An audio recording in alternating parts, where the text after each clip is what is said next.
Panzer uses and recommends golden maple brushes. I've been using this set for over 1,000 hours of painting now.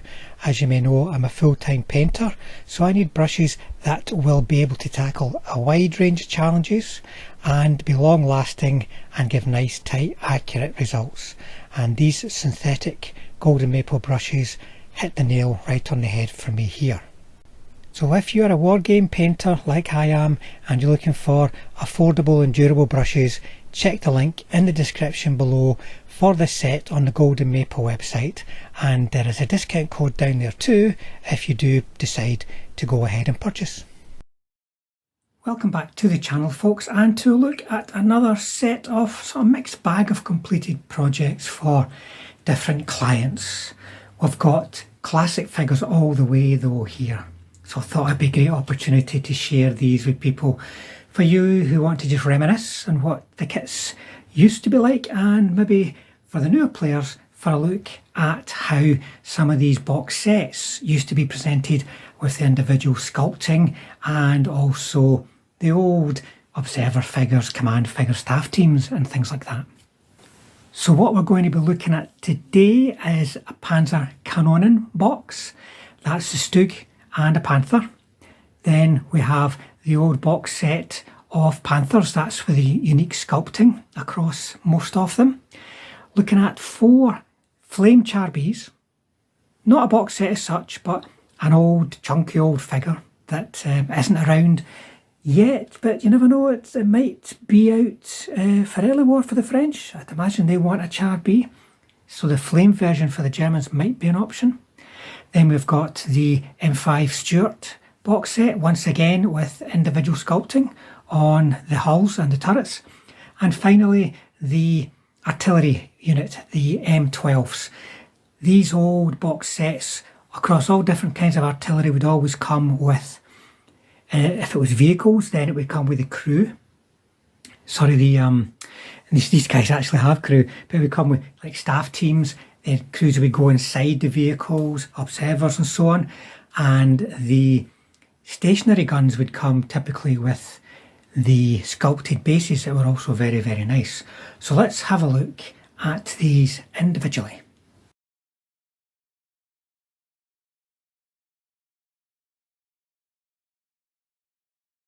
Now the Panzer comes with a couple of dice too, because you would, if you were selecting these as heroes, various units, German units could take these as an option. You would roll a dice to see which particular skill that you got. That would come with the box set then too. Then you've got a Stug, and you've got the Panther there. And I have to say this is my favourite Panther sculpt. There's a lot going on in it. It's very heavily worn, as you can see, very heavily damaged, but with lots of stowage on it, and a great little cupola there with the AA mount for the MG. Now the Stug, it's only got a little bit of the individual sculpting on it, but it is unique. You won't find this on any other Stug that's available in the box sets, and also comes with the mounted defence MG on the open hatch, which is a really nice feature. These kits made great command figures for your collection, you know, platoon command, or maybe even better as a company command. And I've got a box set of these of my own sitting by in my stash, and I'm looking forward to getting the chance to actually paint them for myself one day.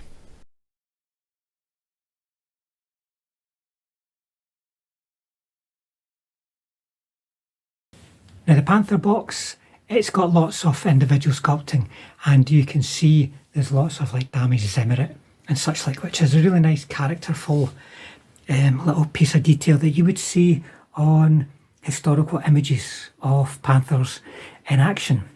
One of the best elements of the individual sculpting on these Panthers is the damaged Zimmerit. It really makes a basic kit look different, you know, so that you've got a different kind of almost like service history for each vehicle.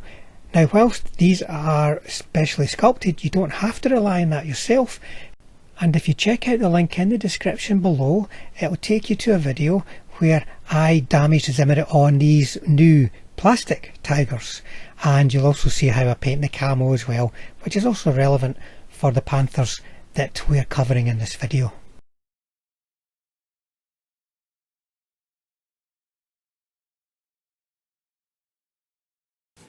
Now we've got some good old captured charbies. These have been altered as flame tanks. So the kit comes with the howitzer section for the French, and for the German Flammpanzer version it's got this different section here and the big fuel tanker at the back. Big chunky metal sides on these, so they are really quite heavy. They're not relatively large tanks, but they are relatively heavy. With the return of early war next year, we're going to be seeing a lot of German grey. Now, I will be doing specific tutorials around about that time and showing you the kind of colours that I use. For me, the trick is it has to look dark grey. I see a lot of painters, when they're using the modulation kits, using too much of the highlight colour. So it kind of goes from dark to very light and ends up really just looking too bright. But we're also in late war here, folks, so you can paint your charbies with good old 3-tone camo. This here is part of a Beutepanzer commission that I did, and there's a link in the description below to a video where I've covered this in a bit more detail.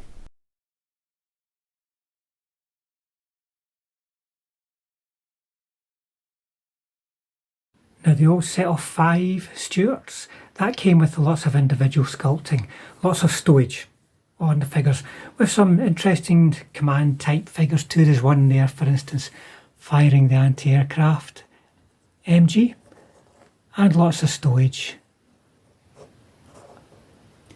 to give them lots of individual character. Adding stowage to vehicles is a great way to make them unique.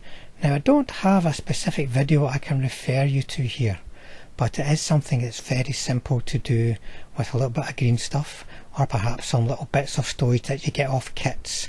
So at some point in the future I will do something specific to show you how you can get this unique look without any real serious sculpting skills.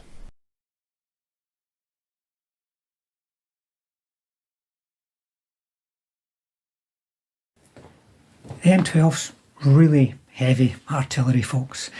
You must be pretty serious about your artillery if you're bringing these along to the table. And this old box set has got the vehicles which you can still buy. They're new sculpts. It's not the old sculpt. All of the version 4 resin kits have been resculpted and reissued. You can get that, but this one here also comes with some loaders. You can see they've got, if I can get in focus, a shell and a cradle. Though I had to make these cradles and the shell myself because this was a mispack. But it's such an old mispack from a discontinued set, you're not going to be able to get replacement parts. So I made these up out of little slithers of plastic card and a cocktail stick, cut down and then filed down to look like a shell. You also get this really cool Jeep.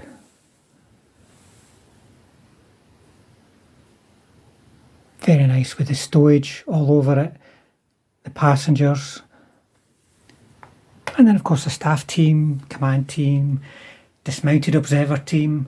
Lots going on in a classic old artillery box set. These classic artillery box sets maybe lack a bit of an appeal to new players who only experienced the game in version 4, because in version 3 you had your staff teams, observers, command teams and so on, and you're not going to be using them in version 4. A Jeep purely for the observer, for instance, lovely little piece, but you're not going to use that in the game. But you can still use, if you don't want to preserve the look of the classic set, you can use all these little figures on your gun bases, and it's a very good way of denoting command teams. So there you go, folks, a few blasts from the past. It's really good to see these old kits.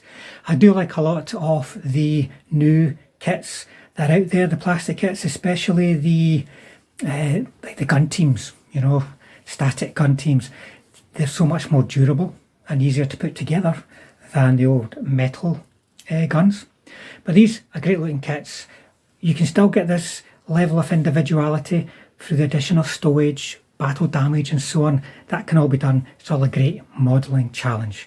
But hopefully a wee look at what was out there in the past. I'll give you some inspiration, maybe some nostalgia, and certainly, hopefully, some ideas for the future. And if you've got any projects, whether it is for classic kits like this that have been lying in your stash for ages and you're never going to get around to, or any of the new stuff, then get in touch at the email address on screen just now, and we'll have a look at a schedule and see if we can give you a quote and fit you in. Thanks for watching, folks. We'll see you all on the next one.